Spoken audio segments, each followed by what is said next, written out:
అందరికీ నమస్కారం. ACT health లైన్కి స్వాగతం. నేను doctor Himaja Ravi, consultant paediatric surgeon and paediatric urologist at Rainbow children's hospital, Visakhapatnam.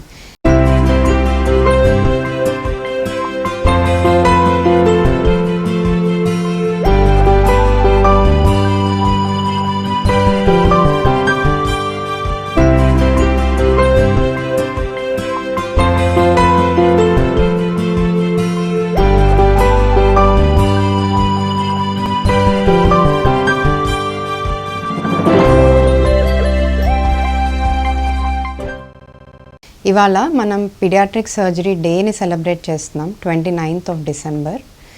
ఇది ఎందుకంటే మనం పీడియాట్రిక్ సర్జరీ యొక్క ఇంపార్టెన్స్ని అందరికీ తెలియజేయాలని మనం ఈ ప్రోగ్రామ్ కండక్ట్ చేస్తున్నాం. డాక్టర్ గారు, జనరల్ సర్జరీకి పీడియాట్రిక్ సర్జరీకి మధ్య వ్యత్యాసం ఏమిటి? జనరల్ సర్జరీ అనేది బేసిక్ బ్రాంచ్ అండి. ఇది పెద్దవాళ్ళలో సర్జరీకి సంబంధించిన బ్రాంచ్. దీని తర్వాత సూపర్ స్పెషాలిటీ అనేది ఉంటుంది. పీడియాట్రిక్ సర్జరీ ఒక సూపర్ స్పెషాలిటీ. ఇందులో ఏంటంటే మనం పుట్టిన పిల్లల నుంచి 16 years ఏజ్ వరకు ఈ ఏజ్ గ్రూప్లో మనం సర్జరీ చేయడానికి వీళ్ళకి ట్రైనింగ్ అనేది జరుగుతుంది. సో పుట్టిన పిల్లల దగ్గర నుంచి 16 years ఏజ్ వరకు మనం ఎటువంటి సర్జికల్ ప్రాబ్లమ్స్కైనా పీడియాట్రిక్ సర్జన్ని కలవాలి. అప్పుడే పుట్టిన పిల్లలు కాకుండా ముందుగా అర్లీగా పుట్టిన పిల్లలు అంటే ప్రీటర్మ్ బేబీస్ అంటాం. సో వీళ్ళల్లో కూడా సర్జరీ చేసే ఇబ్బందులు, అనామలీస్ అనేవి ఉంటాయి, పుట్టుకతో వచ్చిన ఇబ్బందులు ఉంటాయి. సో వీటికి సర్జరీ చేయాలన్నా కూడా పీడియాట్రిక్ సర్జన్ని కన్సల్ట్ అవ్వాలి. సో వీళ్ళకి పర్టికులర్గా ఈ 3 years ట్రైనింగ్ ఈ పిల్లల్లో సర్జరీ చేయడానికి జరుగుతుంది కాబట్టి వాళ్ళు అంటే పిల్లలకి కావాల్సిన జాగ్రత్తలు తీసుకొని వాళ్ళకి ఎలా సర్జరీ చేయాలి అనేది ఇంకా బాగా చేయగలుగుతారు. డాక్టర్ గారు, పిల్లలలో తరచుగా ఎటువంటి సమస్యలు ఎక్కువగా వస్తుంటాయి? సో పిల్లల్లో మనం చాలా రకాలైన ప్రాబ్లమ్స్ చూస్తుంటాం. లైక్ హెడ్ దగ్గర నుంచి మొదలు పెడితే బ్రెయిన్కి సంబంధించిన ప్రాబ్లమ్స్, ఫేస్కి సంబంధించిన ప్రాబ్లమ్స్, తర్వాత నెక్ ప్రాబ్లమ్స్, ఛాతీలో అంటే లంగ్స్లో ప్రాబ్లమ్స్ అవనివ్వచ్చు, పొట్టలో ప్రాబ్లమ్స్ అవనివ్వచ్చు, కిడ్నీకి సంబంధించిన ప్రాబ్లమ్స్, యూరలాజికల్ ప్రాబ్లమ్స్ అవ్వచ్చు. సో ఇవన్నీ మనకి పీడియాట్రిక్ సర్జరీలో చాలా కామన్గా చూసే ప్రాబ్లమ్స్. సో పుట్టిన పిల్లల్లో పుట్టినప్పుడు కొన్ని పుట్టుకతో వచ్చిన ప్రాబ్లమ్స్తో పుడతారు, కంజనైటల్ అనామలీస్ అంటాము. సో వాళ్ళకి పుట్టినప్పుడే అలాంటి పిల్లలకి పుట్టిన వెంటనే లైక్ 24 గంటల నుంచి 48 గంటల్లో మనం సర్జరీ చేయాల్సిన అవసరం రావచ్చు. వీటిని నియోనేటల్ సర్జరీస్ అంటాము. సో నెలలు నిండకుండా పుట్టిన పిల్లలకు కూడా కొన్నిసార్లు సర్జరీ చేయాల్సిన అవసరం రావచ్చు. సో ఇది ఫర్ ఎగ్జాంపుల్ మనకి పుట్టిన పిల్లల్ని తీసుకుంటే కొంతమందికి అన్నం తినే ఫుడ్ పైప్ ఫామ్ అవ్వకుండా పుడుతూ ఉంటారు, లేదా పొట్టలో ఉండాల్సిన పేగులు ఛాతీలో ఉండి పుడుతూ ఉంటారు. డయాఫ్రాగ్మాటిక్ హర్నియా అంటాం దీన్ని. సో ఇలా రకరకాల ప్రాబ్లమ్స్ని చూస్తూ ఉంటాం మనం పుట్టిన బేబీస్లో. ఇవి ఏంటంటే జన్యుపరంగా వచ్చే ప్రాబ్లమ్స్, వాళ్ళకి కంజనైటల్ అనామలీస్ అంటాము. వీటికి మనం పుట్టిన వెంటనే సర్జరీ చేసుకోవాల్సిన అవసరం ఉంటుంది. ఇవి కాకుండా మనకి పేగుకి కన్నం పట్టడం కానీ, ఎపెండిసైటిస్ కానీ, ఇవన్నీ పెద్ద అయినాక పిల్లల్లో చూసే ప్రాబ్లమ్స్. ఇవి కాకుండా యూరలాజికల్ ప్రాబ్లమ్స్ చూస్తూ ఉంటాము. సో మనం పిల్లల్లో పీడియాట్రిక్ సర్జరీలో మనకు చాలా కామన్గా చూసే ప్రాబ్లమ్ యూరలాజికల్ ప్రాబ్లమ్స్. ఈ యూరలాజికల్ ప్రాబ్లమ్స్ అనేవి 50% చూస్తూ ఉంటామండి వచ్చే పిల్లలు ఎవరైతే సర్జరీ కోసం వస్తూ ఉంటారో. ఇవేంటంటే హర్నియా, హైడ్రోసీల్, అన్డిసెండెడ్ టెస్టిస్ అంటాం. సో అంటే బీజం కిందకి దిగకపోవడం, లేదా యూరిన్ వెళ్ళే దారిలో అడ్డు ఉండటం, యూరిన్కి సంబంధించిన ప్రాబ్లమ్స్ అవ్వడం, కిడ్నీ వాపు ఉండడం, ఇవన్నీ యూరలాజికల్ ప్రాబ్లమ్స్. ఇవి మెయిన్ మోస్ట్ కామన్గా మనం చూస్తూ ఉంటాం పిల్లల్లో.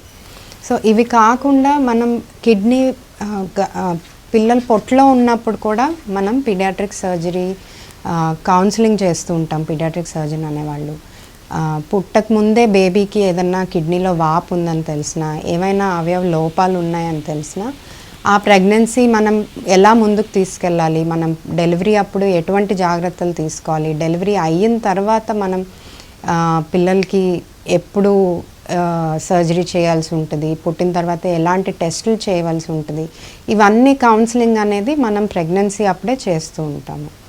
సో పీడియాట్రిక్ సర్జరీ అనేది అన్ని అవయవాలకి సంబంధించిన బ్రాంచ్, బట్ ఓన్లీ పిల్లల్లో అనమాట. అంటే పుట్టిన పిల్లల నుంచి 16 సంవత్సరాల వయసు వరకు మనం సర్జరీస్ అనేది చేస్తూ ఉంటాం. డాక్టర్ గారు, పిల్లలలో సర్జరీ చేయడం ఎంతవరకు అవసరం? సర్జరీ సురక్షితమేనా? సో చాలామంది పేరెంట్స్కి పిల్లల్లో సర్జరీ అనగానే చాలా భయం అనేది ఉంటుంది.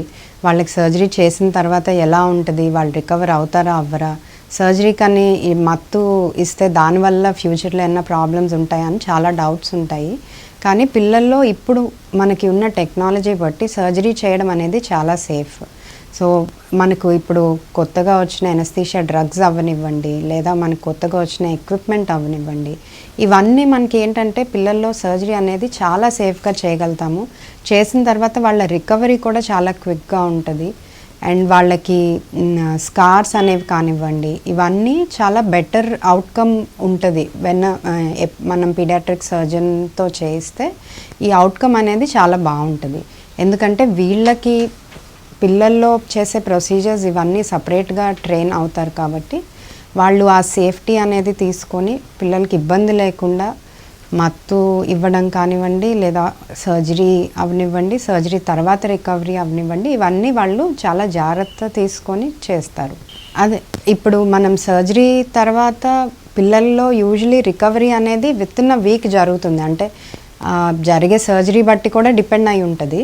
మనకి యూరలాజికల్ ప్రాబ్లమ్స్, హర్నియా, హైడ్రోసిల్ కానీ, లేదా బీజం కిందకి దిగిపోవటం, అన్డిసెండెడ్ టెస్టిస్ అంటాం, ఇలాంటి ప్రాబ్లమ్స్ అన్నిటికీ మనం అసలు డే కేర్ ప్రొసీజర్స్ అనేవి చేస్తాం. అంటే సేమ్ డేనే పిల్లలు ఇంటికి వెళ్ళిపోయేలాగా. సో అలాంటప్పుడు ఏంటంటే వాళ్ళకి రికవరీ అనేది 1 వీక్లో ఉంటుంది. అండ్ చేసిన తర్వాత కూడా పిల్లలకి ఆ చేసిన 1 డే తప్ప నెక్స్ట్ డే పెద్ద ఎఫెక్ట్ ఏమి ఉండదు. దానివల్ల వాళ్ళకి ఫ్యూచర్లో వేరే ప్రాబ్లమ్స్ కానీ ఇలాంటివి ఏమీ ఉండవు. ఇవన్నీ జస్ట్ మిత్స్ అన్నమాట. పేరెంట్స్కి భయం వల్ల ఇవన్నీ వాళ్ళకి కలిగే డౌట్స్ తప్ప అవన్నీ నిజం కావు. డాక్టర్ గారు, పిల్లలలో సర్జరీకి ముందు మత్తు ఇవ్వడం వలన ఇబ్బందులు వచ్చే అవకాశం ఏమన్నా ఉంటుందా? పిల్లలకి ఎనస్థీషియా అనేది మనం చాలా జాగ్రత్త తీసుకొని ఇస్తాము. వాళ్ళకి ఇచ్చే మందులు అవనివ్వండి, లేదా వాళ్ళకి చేసే ప్రొసీజర్స్ అంటే మత్తు ఇచ్చి చేసే ప్రొసీజర్స్ అవనివ్వండి, అవి మనం చాలా జాగ్రత్త తీసుకొని చేస్తూ ఉంటాము.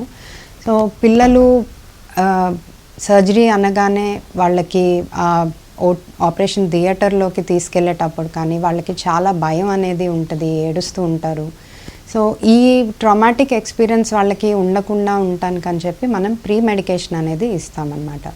ఈ ప్రీ మెడికేషన్ ఏంటంటే వాళ్ళకి ఆపరేషన్ థియేటర్లోకి తీసుకెళ్ళకముందే, అంటే పిల్లలు పేరెంట్స్ దగ్గర ఉన్నప్పుడే మనం వాళ్ళకి కొన్ని మందులు అనేవి ఐవి క్యానులా ద్వారా ఇస్తాము. ఇవి కొంచెం వాళ్ళని కామ్ చేస్తాయి అండ్ కొంచెం వాళ్ళు సెడేషన్ లాగా కొంచెం నిద్రపోయేలాగా చేస్తుంటాయి అన్నమాట. సో దీనివల్ల ఏంటంటే వాళ్ళకి ఆపరేషన్ థియేటర్లోకి తీసుకెళ్ళటం కానీ, సర్జరీ అవ్వడం కానీ, ఇవేవి వాళ్ళకి గుర్తుండవు అయిపోయిన తర్వాత. బయటికి వచ్చి వాళ్ళు కంప్లీట్గా, అంటే పేరెంట్స్ సర్జరీ అయిపోయి పేరెంట్స్ దగ్గరకు వచ్చి వాళ్ళు కంప్లీట్గా రికవర్ అయ్యాక కానీ వాళ్ళకి ఏం జరిగింది ఇదంతా గుర్తుండదు, తెలీదు. సో దీనివల్ల వాళ్ళకి ఫ్యూచర్లో ఏమీ సైకలాజికల్ ప్రాబ్లమ్స్ రాకుండా దీనికి కూడా హెల్ప్ అవుతూ ఉంటుంది. సో వాళ్ళకి ఆ ఓటీ అనేది, ఆపరేషన్ థియేటర్ అనేది ఒక ట్రామాటిక్ ఎక్స్పీరియన్స్ అని కాకుండా వాళ్ళకి గుర్తు లేకుండా ఉంటాయి ఈ డ్రగ్స్ వల్ల. సో ఈ కొత్తగా వచ్చిన మనం తీసుకునే జాగ్రత్తల వల్ల, ప్రీ మెడికేషన్ డ్రగ్స్ వల్ల మనం ఇది హెల్ప్ చేయగలుగుతాం పిల్లలకి. సో ఇలాగే సర్జరీ అయిపోయిన తర్వాత కూడా మనం పిల్లలకి పెయిన్ లేకుండా వాళ్ళు కొంచెం కంఫర్టబుల్గా ఉండడానికి కొన్ని బ్లాక్స్ అనేవి ఇస్తూ ఉంటాము. అంటే ఇప్పుడు బొడ్డు కింద చేసే సర్జరీస్కి లైక్ హర్నియా కానీ, హైడ్రోసిల్ కానీ, మనం కామన్గా చూసేవి ఇందాక చెప్పాను కదా, అలాంటి సర్జరీస్కి మనం కాడల్ బ్లాక్ అనేది ఇస్తూ ఉంటాము. ఇదేంటంటే వాళ్ళకి ఆ పెయిన్ అనేది ఒక 7 to 8 అవర్స్ రిలీఫ్ ఉంటుంది. సో ఆ ఇనీషియల్ 7 to 8 అవర్స్ వాళ్ళకి పెయిన్ లేనప్పుడు ఏంటంటే వాళ్ళు కంఫర్టబుల్గా ఉంటారు. ఆ తర్వాత మనం పెయిన్ మెడిసిన్స్, ఓరల్గా ఇచ్చే మెడిసిన్స్ వాళ్ళకి రికవరీకి చాలా హెల్ప్ అవుతూ ఉంటాయి. సో ఇప్పుడు మనం కొత్తగా చేసే ప్రొసీజర్స్ అవ్వనివ్వండి, వాడే డ్రగ్స్ అవ్వనివ్వండి, ఇవన్నీ సర్జరీ అనేది పిల్లలు చాలా హాయిగా వచ్చి చేయించుకొని వెళ్ళిపోయేలాగా ఒక అట్మాస్ఫియర్ క్రియేట్ చేయగలుగుతున్నాం మనం ఇక్కడ. డాక్టర్ గారు, పిల్లలలో లాపరోస్కోప్ ప్రొసీజర్స్ చేయవచ్చా? ఇప్పుడు పిల్లల్లో మనకి మినిమల్లీ ఇన్వేజివ్ సర్జరీస్ కూడా వచ్చాయి. అవేంటంటే లాప్రోస్కోపీ ద్వారా, అంటే మీరు వినే ఉంటారు, కెమెరా పెట్టి చిన్న హోల్స్ పెట్టి చేస్తూ ఉంటాము. సో ఇలాంటి ప్రొసీజర్స్ పిల్లల్లో మనం చేస్తున్నాం ఇప్పుడు. ఈ అవేర్నెస్ కూడా చాలామంది పేరెంట్స్కి ఉండదు. ఇంతకుముందు బిగినింగ్ అంటే పీడియాట్రిక్ సర్జరీ అనే బ్రాంచ్ మొదలైనప్పుడు ఇనీషియల్గా మనకి ఇన్ని ఫెసిలిటీస్, ఈ టెక్నాలజీ ఇవన్నీ లేవు. సో అప్పుడు ఏంటంటే అన్నీ మనకి పొట్ట ఓపెన్ చేసి కానివ్వండి, లేదా పెద్దవాళ్ళలో చేసినట్టే చేసేవాళ్ళం. ఇప్పుడు పెద్దవాళ్ళలో ఎలా అయితే లాప్రోస్కోపిక్ ప్రొసీజర్స్ చేస్తున్నామో అలాగే పిల్లల్లో కూడా మనం లాప్రోస్కోపీ ప్రొసీజర్స్ అనేవి చేస్తున్నాము.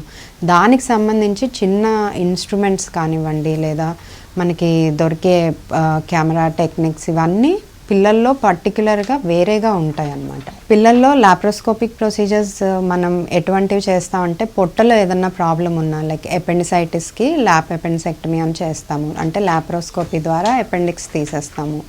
లేదు పిల్లల్లో ఏదన్నా పేగులో కన్నం పడినా, ఛాతీలో ప్రాబ్లం ఉన్నా కూడా, అంటే లంగ్లో ప్రాబ్లం ఉన్నా, ఛాతీలో చీమ్ పట్టినా ఆ చీమ్ తీయటానికి కూడా మనం లాప్రోస్కోపీ ప్రొసీజర్స్ అనేవి చేస్తున్నాము. ఇవి కాకుండా ఇప్పుడు కొత్తగా మనకి రోబోటిక్ ప్రొసీజర్స్ అనేవి కూడా వచ్చాయి.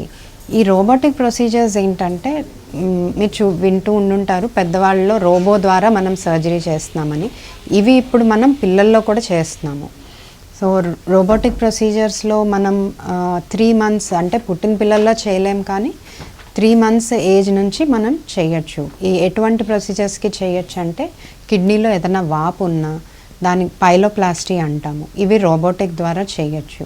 లేదు బ్లాడర్ అంటాం, అంటే యూరిన్ సంచ్ అనమాట. ఎక్కడైతే యూరిన్ కలెక్ట్ అవుతుందో అక్కడి నుంచి యూరిన్ పైకి వెళ్తుంది, కొంతమందికి రిఫ్లక్స్ అంటాం దీన్ని. సో దానికి కూడా మనం రోబోటిక్ ప్రొసీజర్స్ అనేవి చేస్తున్నాము.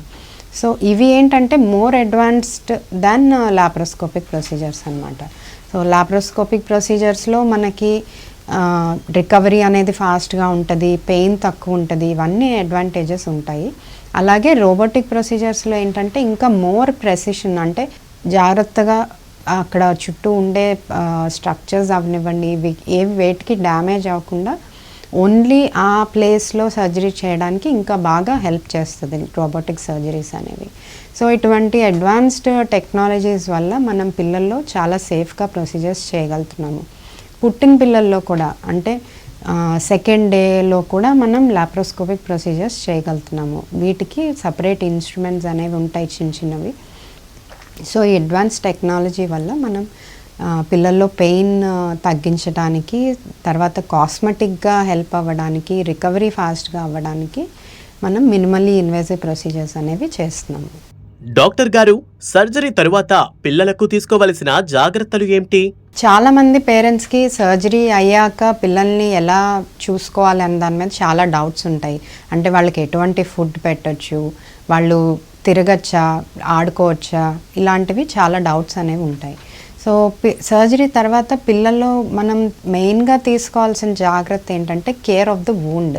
అంటే మనం ఎక్కడైతే సర్జరీ చేసామో, ఆపరేషన్ చేసామో దాన్ని జాగ్రత్తగా డ్రెస్సింగ్ అవి చూసుకోవాలి తప్ప ఫుడ్ విషయంలో కానీ, వాళ్ళ రొటీన్ యాక్టివిటీ విషయంలో కానీ ఎటువంటి జాగ్రత్తలు తీసుకోవాల్సిన అవసరం లేదు.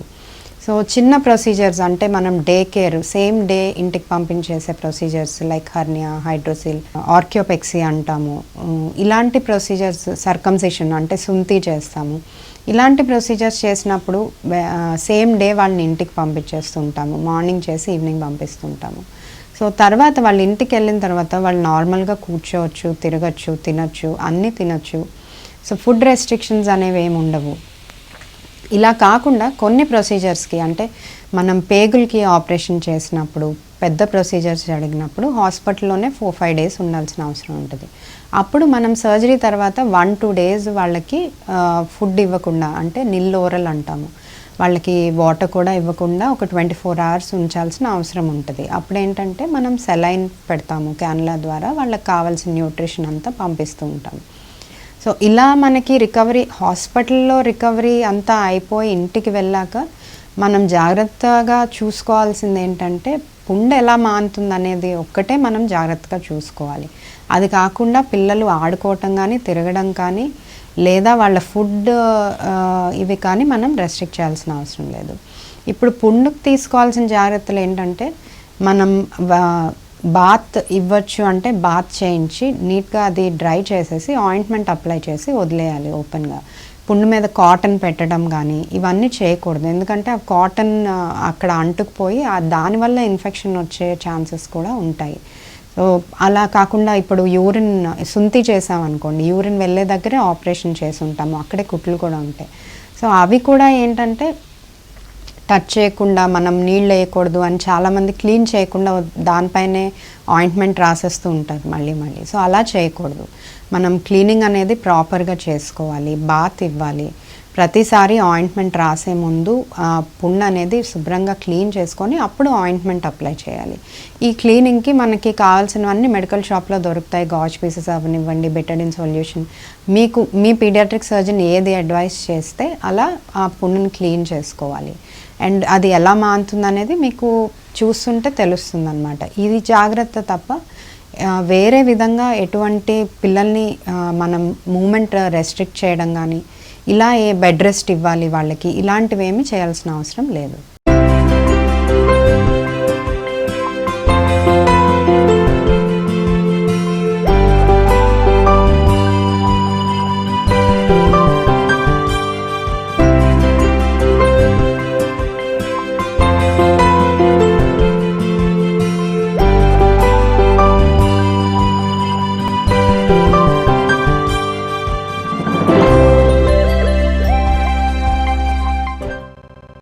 డాక్టర్ గారు, సర్జరీ తరువాత గాయాలకు చీము పట్టకుండా తీసుకోవలసిన జాగ్రత్తలు ఏంటి?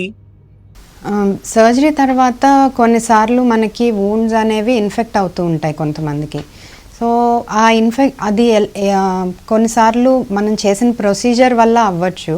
అంటే ఇప్పుడు పొట్టలో పేగు కన్నం పడి మోషన్ అంతా అయిపోయింది అనుకోండి, పొట్టలో మనం ఎమర్జెన్సీగా ఆపరేషన్ చేసాము, వీటిని డర్టీ వూండ్స్ అంటాం మనం. అంటే వాళ్ళకి మోర్ ఛాన్స్ ఆఫ్ ఇన్ఫెక్షన్ ఉంటుంది, ఎందుకంటే మనం ఆపరేషన్ చేసినప్పుడే మోషన్ అంతా అయిపోతుంది. సో అప్పటికే బాడీలో చాలా వరకు ఇన్ఫెక్షన్ అనేది ఉంటుంది, సెప్సిస్ అంటాము.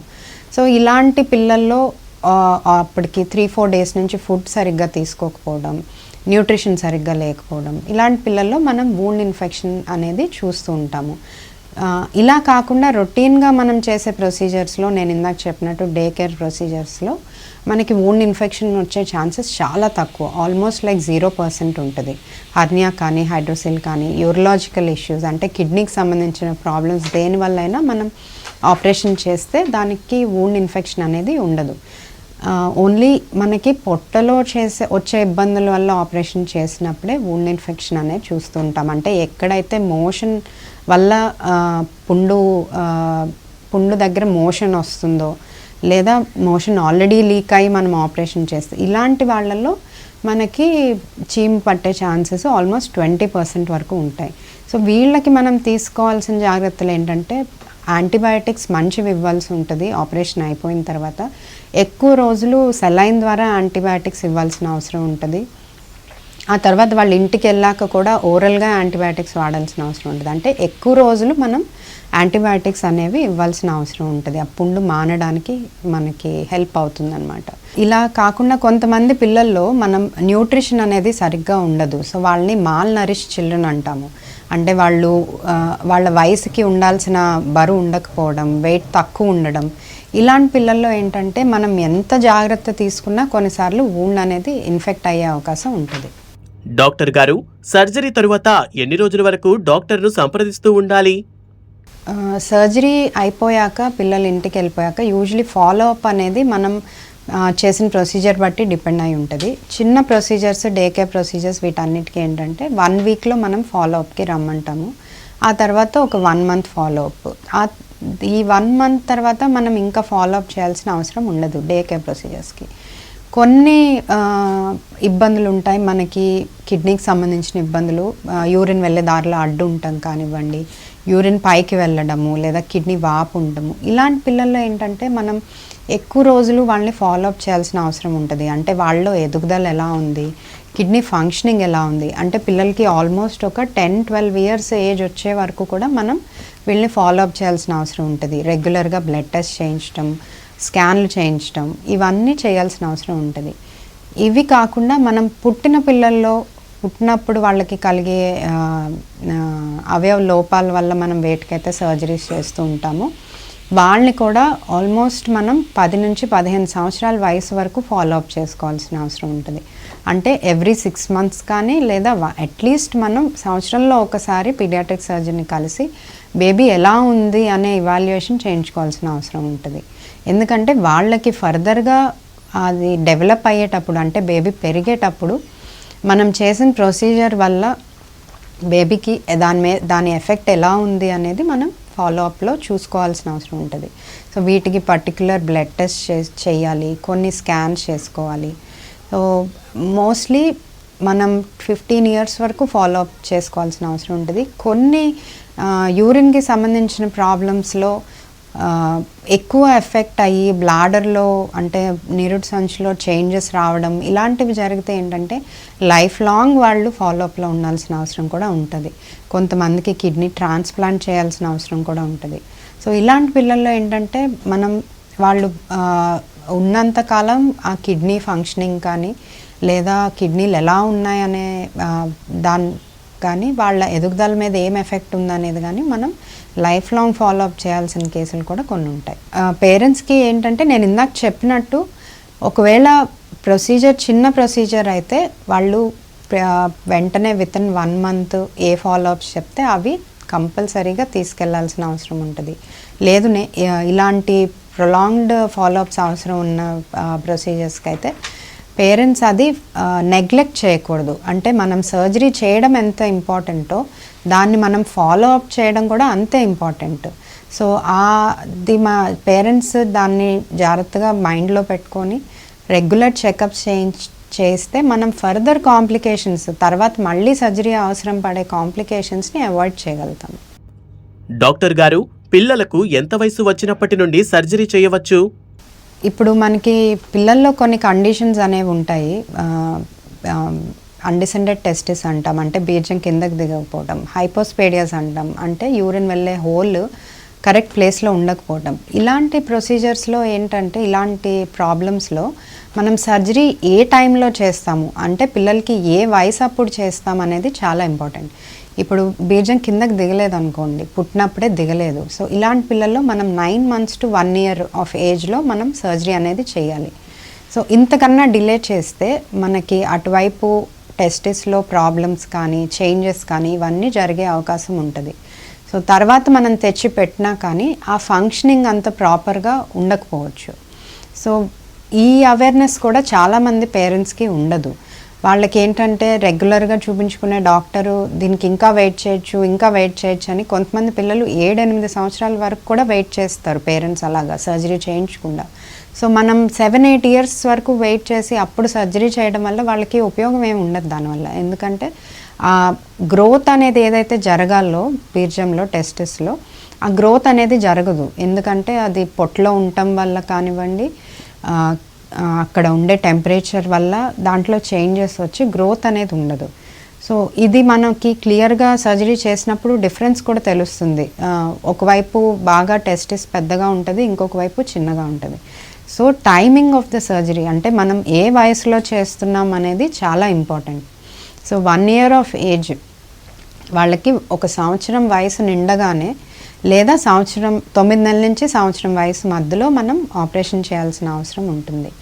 ఇది కాకుండా హైపోస్పేడియాస్ ఇందాక నేను చెప్పినట్టు ఆ ప్రాబ్లంకి ఏంటంటే మనం అరౌండ్ 2 సంవత్సరాల వయసు అప్పుడు మనం ఆపరేషన్ చేయాల్సి ఉంటుంది. ఈ పిల్లల్లో కూడా లేట్గా మనం 7-8 సంవత్సరాలు కానీ 10 సంవత్సరాలు కూడా వస్తూ ఉంటారు. ఇంత లేట్గా చేస్తే ఏంటంటే మనం చేసిన ప్రొసీజర్ హీలింగ్ కానివ్వండి లేదా దాని outcome success of the procedure అనేది మంచిగా ఉండదు.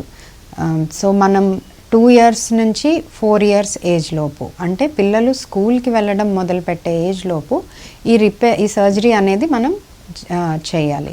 సో దీని తర్వాత చేస్తే మనకి ఎవిడెన్స్ కూడా ఉంది కొంతమంది పిల్లలు సైకలాజికల్ ఇష్యూస్ కూడా వస్తాయని చెప్పి. సో ఈ అవేర్నెస్ కూడా చాలామంది పేరెంట్స్కి ఉండదు. అండ్ పేరెంట్స్ కూడా సర్జరీకి భయపడి చాలామంది పోస్ట్పోన్ చేస్తూ ఉంటారు. సో మనం ఏ వయసులో అది చేయించాలి అనేది చాలా ఇంపార్టెంట్. కొన్ని సర్జరీస్ ఇప్పుడు మనం హర్నియా ఇలాంటివి అయితే ఎప్పుడైతే మనం దాన్ని ఐడెంటిఫై చేస్తామో వెంటనే సర్జరీ చేసుకోవాల్సిన అవసరం ఉంటుంది. లేదు హైడ్రోసీల్ అనుకోండి, అంటే బీజంలో వాపు ఉందనుకోండి, నీరు చేరింది, సో ఇలాంటి వాటికి 2 ఏళ్ళ వయసు నిండే వరకు మనం వెయిట్ చేయొచ్చు. పిల్లలు కొంచెం ఎదిగాక, వెయిట్ అది పెరిగాక 2 సంవత్సరాలు నిండాక ఆపరేషన్ చేసుకోవచ్చు. సో మనం ఏ టైంలో సర్జరీ చేయించుకుంటున్నాం, ప్రొసీజర్ చేస్తున్నాం అనేది కూడా దాని తర్వాత రికవరీ కానీ, అవుట్కమ్ కానీ, సర్జరీ యొక్క సక్సెస్ కానీ డిపెండ్ అయి ఉంటుంది. సో ఏ టైంలో చేయాల్సిన ప్రొసీజర్ ఆ టైంలో చేయించుకోవడం చాలా ఇంపార్టెంట్. ఈ అవేర్నెస్ పేరెంట్స్కి ఉండాలి ముందు. డాక్టర్ గారు, పిల్లలకు సర్జరీ విషయంలో తల్లిదండ్రులు ఎలాంటి హాస్పిటల్కు వెళ్ళాలి? పిల్లల్లో సర్జరీ అంటే మనం పీడియాట్రిక్ సర్జన్ని కన్సల్ట్ అవ్వాలి. సో పీడియాట్రిక్ సర్జన్ ఒకళ్ళే ఇంపార్టెంట్ కాదు, మనకి పిల్లలకి స్పెషల్గా హాస్పిటల్స్ అనేవి వచ్చాయి. ఇప్పుడు మదర్ అండ్ చైల్డ్ హాస్పిటల్స్ అంటున్నాం వాటిని. ఇక్కడ ఏంటంటే ఓన్లీ పిల్లలకే ట్రీట్ చేస్తాము, అడల్ట్స్కి చేయము. ఇలాంటి చోట టీమ్ వర్క్ అనేది, ఇప్పుడు ఏ పిల్లల్లో ప్రొసీజర్స్ అయినా, పెద్ద ప్రొసీజర్స్, కాంప్లికేటెడ్ ప్రొసీజర్స్, వీటికి టీమ్ వర్క్ అనేది చాలా ఇంపార్టెంట్. అంటే మనకి ఐసీయూ క్రిటికల్ కేర్ అంటాము, ఆ టీమ్ క్రిటికల్ కేర్ టీమ్ అంటే పుట్టిన పిల్లల్లో అయితే నియోనేటల్ ఐసీయూ అంటాము, తర్వాత కొంచెం ఎదిగిన పిల్లల్లో అయితే పీడియాట్రిక్ ఐసీయూ అంటాం, పిఐసీయూ అంటాం. సో ఈ ఐసీయూస్ సర్జరీ అయిపోయిన తర్వాత మేనేజ్మెంట్ కూడా సర్జరీ ఎంత ఇంపార్టెంటో అంతే ఇంపార్టెంట్. సో ఇలా టీం ఉన్న హాస్పిటల్స్లో ఎక్కడైతే పిల్లలకే పర్టికులర్గా మనం సర్వీసెస్ అనేది ఇస్తున్నామో అలాంటి హాస్పిటల్స్కి వెళ్ళటం చాలా ఇంపార్టెంట్. ఎందుకంటే ఇక్కడ మనకి నర్సింగ్ కేర్ అవనివ్వండి, పీడియాట్రిక్ ఎనస్థీషియా టీమ్ అవనివ్వండి, లేదా క్రిటికల్ కేర్ టీమ్ అవనివ్వండి, వీళ్ళందరూ ట్రైన్డ్ ఫర్ పీడియాట్రిక్ సర్జరీస్ అన్నమాట.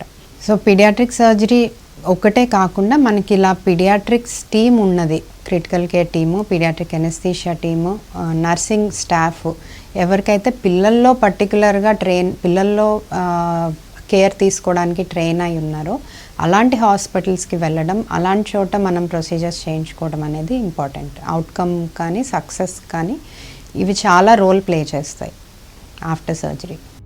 డాక్టర్ గారు, తల్లిదండ్రులకు మీరిచ్చే సలహాలు, సూచనలు తెలియజేస్తారా? సో పేరెంట్స్కి నేను పర్టికులర్గా చెప్పాలనుకునేది ఏంటంటే, పిల్లల్లో సర్జరీ అనేది చాలా ఇంపార్టెంట్. పిల్లల్లో మనం ఎటువంటి ప్రొసీజర్ చేయించాలన్నా పేరెంట్స్కి చాలా యాంగ్జైటీ ఉంటుంది, వాళ్ళకి భయం ఉంటుంది. సో ఇలాంటప్పుడు మీరు డెఫినెట్లీ ఒక పీడియాట్రిక్ సర్జన్ని కన్సల్ట్ అవ్వండి, మాట్లాడండి. వాళ్ళతో మాట్లాడాక మీరు ఆ ప్రొసీజర్ అనేది అర్థం చేసుకున్నాక మీకు దాని గురించి ఉన్న భయం ఇవన్నీ పోతాయి అన్నమాట. సో దానివల్ల మీరు సర్జరీ మంచి చోట చేయించుకుంటే అవుట్కమ్ కూడా బాగుంటుంది. సో పేరెంట్స్కి ఈ యాంగ్జైటీ వల్ల పిల్లలకి ప్రొసీజర్ చేయించకుండా, సర్జరీ చేయించకుండా వదిలేస్తే అది తర్వాత ఇంకా కాంప్లికేట్ అయ్యి దానివల్ల వేరే ఇబ్బందులు వచ్చే ప్రమాదం కూడా ఉంటుంది. సో దయచేసి పిల్లల్లో సర్జికల్ ప్రాబ్లమ్స్ని నెగ్లెక్ట్ చేయొద్దు అండ్ వీలైనంత త్వరగా కన్సల్ట్ చేసి దానికి కావాల్సిన ప్రొసీజర్స్ చేయించుకుంటే మంచిది. ఇలాగే నేను ఇందాక చెప్పినట్టు సర్జరీ తర్వాత తీసుకోవాల్సిన జాగ్రత్తలు అవ్వనివ్వండి, లేదా వాళ్ళకి ఫ్యూచర్లో ఫర్దర్గా ఫాలోఅప్ చేసుకోవాల్సిన అవసరం ఉంటే ఫాలోఅప్స్ చేయించడం కానీ, ఇవన్నీ జాగ్రత్తలు తీసుకోవాలి మనము. ఈ పీడియాట్రిక్ సర్జరీ డేని సెలబ్రేట్ చేసుకుంటూ మేము రెయిన్బో చిల్డ్రన్స్ హాస్పిటల్లో అవేర్నెస్ ప్రోగ్రామ్ అనేది కండక్ట్ చేస్తున్నాము. అంటే పేరెంట్స్కి పిల్లల్లో ప్రాబ్లమ్స్ ఉన్నప్పుడు, అంటే ఆపరేషన్ చేయాల్సిన ప్రాబ్లమ్స్ ఉన్నప్పుడు పీడియాట్రిక్ స్పెషాలిటీ అంటే మదర్ అండ్ చైల్డ్ హాస్పిటల్ని కన్సల్ట్ చేస్తే దాని సక్సెస్ రేట్ కానీ, అవుట్కమ్ కానీ చాలా బాగుంటుంది. ఈ అవేర్నెస్ పేరెంట్స్కి క్రియేట్ చేయడం కోసమని మనం ఇవాళ పీడియాట్రిక్ సర్జరీ డే సెలబ్రేట్ చేస్తున్నాము. అండ్ ఈ ఇయర్ థీమ్ ఏంటంటే safe surgery in every child. అంటే ప్రతి బేబీకి, పుట్టిన బేబీకి కానివ్వండి, లేదా 16 years లోపు పిల్లలకి ఎవరికైనా సరే వాళ్ళకి గుడ్ సర్జరీ రైట్ అనేది ఉంటుంది. సో మనం వాళ్ళకి మంచి అవుట్కమ్ ఆఫ్టర్ సర్జరీ అనేది ఇవ్వాలి అని ఒక మోటో పెట్టుకొని ఈ year pediatric surgery day celebrate చేసుకుంటున్నాం. Thank you.